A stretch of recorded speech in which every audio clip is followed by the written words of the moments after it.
Hello guys, welcome to mystic Hindi tarot. कैसे हो आप सब लोग? I hope, I wish, I pray दिल से कि आप सब लोग ठीक हो, खुश हो और अपना ख्याल रख रहे हो।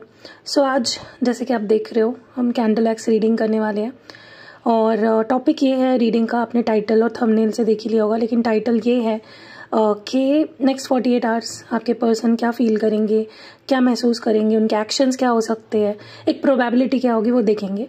ध्यान रखना है, जनरल टाइमलेस और कलेक्टिव रीडिंग है। ज़रूरी नहीं है हर बात सबसे मैच करे। अगर आपको पर्सनल रीडिंग लेनी है, एक्टिवेटेड क्रिस्टल प्रोडक्ट्स लेने हैं या कोई और भी सर्विस लेनी है, तो मेरा नंबर आपको स्क्रीन पे भी दिख रहा है, अभी डिस्क्रिप्शन बॉक्स में भी मिल जाएगा एंड पहले कमेंट में भी मिल जाएगा। तो चलो देखते हैं कि अगले 48 घंटों में क्या कुछ आपके पर्सन फील करेंगे, क्या एक्शन लेंगे, क्या सोचेंगे, क्या चलेगा उनके दिल दिमाग में आपको लेकर, इस रिश्ते को लेकर। चलो let's light the candle. Okay, तो मैंने यहाँ पे कर लिया है कैंडल लाइट। प्लीज़ अपने पार्टनर के बारे में सोचिए, उनको विजुलाइज करिए, उनका चिंतन मनन करिए। जितना उनको फील करोगे ना, उतनी क्लियर एनर्जी निकल के आएगी, उतनी एक्यूरेट रीडिंग निकल कर आएगी। मुझे ऐसा लगता है आपके पर्सन चुप चुप है, ज़्यादा कुछ बोल नहीं रहे, ज़्यादा एक्सप्रेस नहीं हो रहे, ज़्यादा कोई एक्शंस उनके तरफ से नहीं आ रहे होंगे या फिर बिल्कुल ही कोई एक्शंस नहीं आ रहे होंगे। बहुत ही लो वाइब्रेशनल एनर्जी है, बहुत ही मिनिमल मुझे लगता है ये पर्सन इस वक्त बोल रहे हैं या बिहेव कर रहे हैं।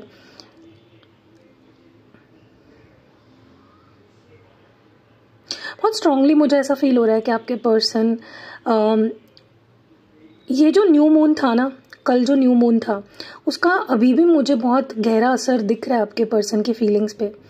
ऐसा लग रहा है जैसे अभी भी जो ट्रिगर उन्हें इस न्यू मून पे मिला है ना, वो अभी भी इनके फीलिंग्स पे, इनके इमोशंस पे असर कर रहा है, क्योंकि वो अभी भी उस खुमारी से बाहर नहीं आ पाए हैं। वो रह रह कर आप ही के बारे में सोच रहे हैं। अगले 48 घंटों में ये पर्सन सिर्फ और सिर्फ आपके बारे में सोचेंगे, आपको मिस करेंगे। जो पुरानी यादें हैं, जो भी बातें आपने करी एक दूसरे से, जो भी हुआ है आप दोनों के बीच में, वो रह रह कर उसे याद करते हुए दिख रहे हैं। ओके, चाहकर भी ये अपने आप को रोक नहीं पाएंगे अगले 48 घंटों में। ट्राई करेंगे कि ये इस बारे में सोचे, उस बारे में सोचे, ये कर ले, वो कर ले, लेकिन नहीं कर पाएंगे। बार बार उन्हें आपकी याद आएगी, वही मतलब लूप में चीज़ें चलती रहेगी उनके दिमाग में कि उन्होंने क्या किया, क्यों किया, कैसे किया, क्या करना चाहिए था पास्ट में उन्हें, क्या नहीं करना चाहिए था। ओके, हर चीज़ को गहराई में जाके सोचते हुए और फील करते हुए दिख रहे हैं।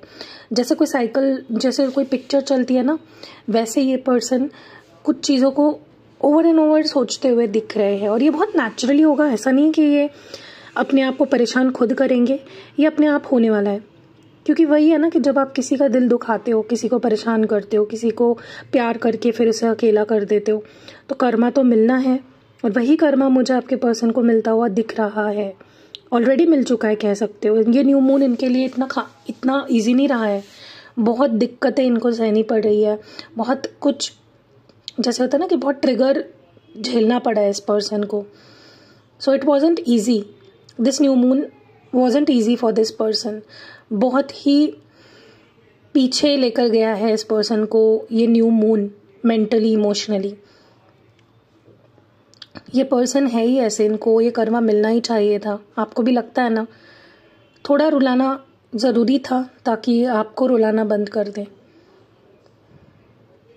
ये पर्सन ना, मुझे पता नहीं क्यों, लेकिन ऐसा लगता है कि बहुत सेल्फिश हो गए थे एक टाइम पे। लिटरली आपके पर्सन ट्राई करेंगे कि कोई स्यापा ना हो, कोई गलती ना हो उनसे, या कुछ चीज़ें खराब ना हो, क्योंकि उनका इंटेंशन है कि अब चीज़ों को सही करना है।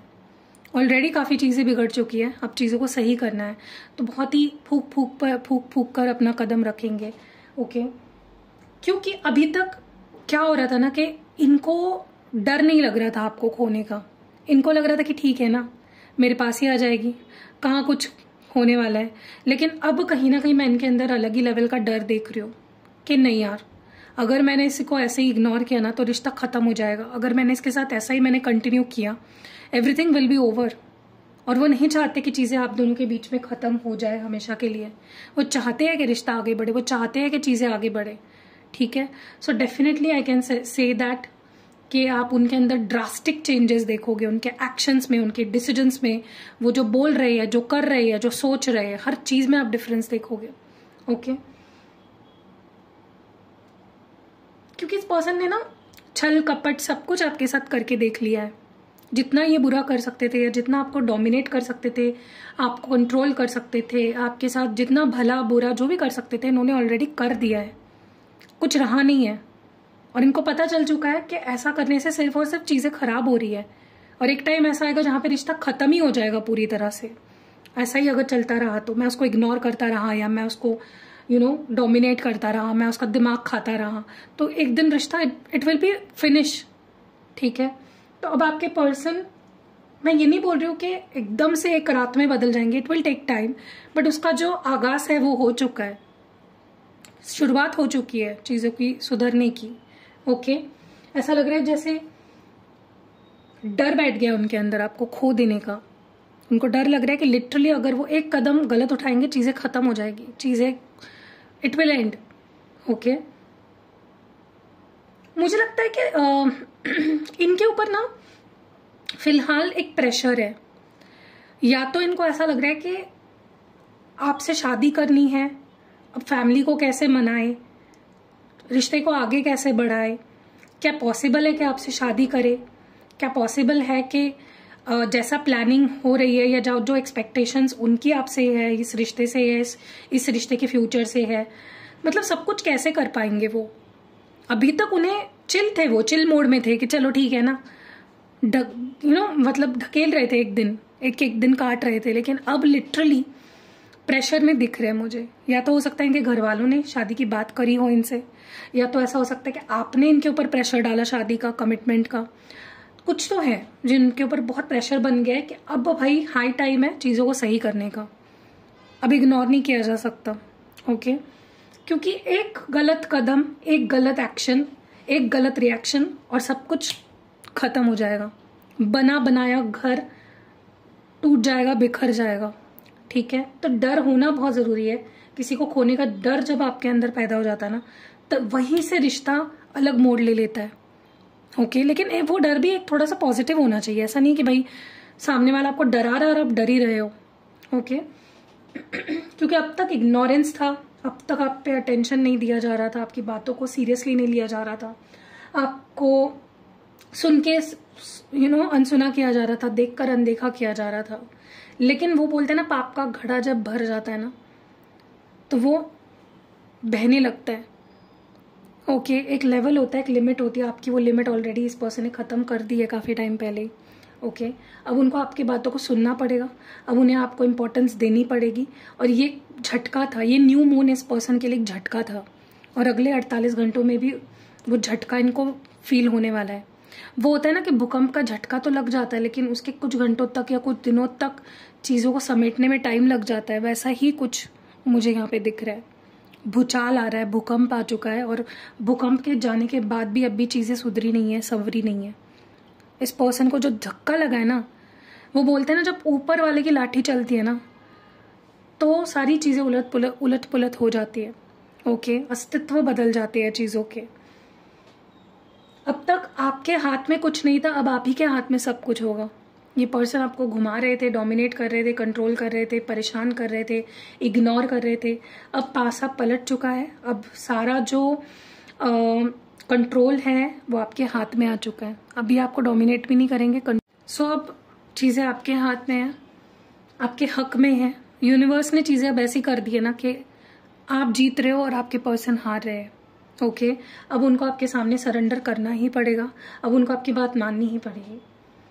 अगर आपकी मैरिड लाइफ बहुत टाइम से खराब चल रही है, मैं उन लोगों की बात कर रही हूँ जो ऑलरेडी मैरिड है, अगर आपकी मैरिड लाइफ बहुत टाइम से खराब चल रही थी, आप कंट्रोल नहीं कर पा रहे थे, चीज़ों को समेट नहीं पा रहे थे, अब कंट्रोल में आएगी आपकी लव लाइफ, सॉरी आपकी मैरिड लाइफ। ठीक है, अब आपके ऊपर बर्डन नहीं रहेगा किसी चीज़ का, बर्डन इस पर्सन के ऊपर जा चुका है, रिश्ते को संभालने का, रिश्ते को आपका ट्रस्ट जीतने का, आपका प्यार कमाने का। वो जो सारा बर्डन है वो शिफ्ट हो चुका है, it is shifted to your partner. Okay, ऐसा लग रहा है जैसे अब मुझे ना इनके अंदर एक बेचैनी दिख रही है अलग ही तरह की। इनको ना वही मैं बोलूँ ना, डर, बेचैनी कि सब कुछ खत्म तो नहीं हो जाएगा। ओके, अगर ऐसा ही चलता रहा, अगर मैं उसको इग्नोर करता रहा, अगर मैं उसके बिना जीता रहा, अगर मैं उसको कॉल नहीं करूँ, मैसेज नहीं करूँ, ख़त्म तो नहीं हो जाएगा। वो डर मैं उनके अंदर बहुत ही ज़्यादा देख रही हूँ, इसलिए बार बार रिपीट हो रही है ये चीज़ें। उनको ऐसा लगता है कि सही टाइम पे उन्होंने एक्शन नहीं लिया या रिश्ते को नहीं संभाला तो कोई और आ जाएगा। अब लाइफ टाइम तो उनका वेट करते, थाली लेकर, पूजा की थाली लेकर थोड़ी ना खड़े रहोगे उनके लिए। आपका भी तो एक लिमिट है गाइस, राइट? तो ये पर्सन आपके समझ चुके, अकल ठिकाने आ चुकी है, इनको जो सीखना था या जो समझना था वो समझ चुके हैं ऑलरेडी। ओके, तो आप डरिए मत। अब आपकी डरने की बारी नहीं है, अब इस पर्सन की डरने की बारी है। अब उनको एफर्ट्स डालने दो, उनको आपके पीछे भागने दो। अगले 48 घंटों में आप मेजर डिफरेंस देखोगे इस पर्सन के बिहेवियर में और एक्शंस में। बड़े बड़े कदम उठाएंगे और बहुत सोच समझ के उठाएंगे। कुछ ऐसा नहीं बोलेंगे, कुछ ऐसा नहीं करेंगे जिससे कि आपको तकलीफ हो। ओके, जो भी बोलेंगे, जो भी करेंगे, आपको खुश करने के लिए और आपको अश्योरेंस देने के लिए कि मैं हूं तुम्हारे साथ। ओके, तो चलो अच्छी बात है। हो सकता है आपने कोई कठोर कदम उठाया हो या आपने अपनी आवाज़ उठाई हो और उसका असर हुआ इस पर्सन पे, या फिर ऊपर वाले की लाठी चल गई, कर्मा कहीं ना कहीं इनको भुगतना पड़ गया। ठीक है, क्योंकि अब आप रो रहे थे ना इतने दिनों से, अब रोने की बारी उनकी है, तड़पने की बारी उनकी है। Okay, so don't worry. मुझे लगता है कि अब आप हंसो, उन्हें रोने दो। ये मैं इसलिए नहीं बोल रही हूँ कि किसी को हंसाना या किसी को रुलाना बुरी बात है, और डेफिनेटली किसी को रुलाना अच्छी बात नहीं है, लेकिन आप तो नहीं रुला रहे ना, उनका कर्मा उनको रुला रहा है, भगवान उनको रुला रहा है। तो आप बस अब देखो क्या क्या होता है। ओके, देखते जाओ आप क्या क्या होता है। So that is it. इसको मैं रख देती हूँ यहाँ पे। सो कैसी लगी आपको ये प्यारी सी रीडिंग, कमेंट्स में ज़रूर बताइएगा। रीडिंग अगर पसंद आई है, लाइक कमेंट शेयर करना बिल्कुल भी नहीं भूलना है आपको। मिलते हैं अगली वीडियो में। Bye, love you.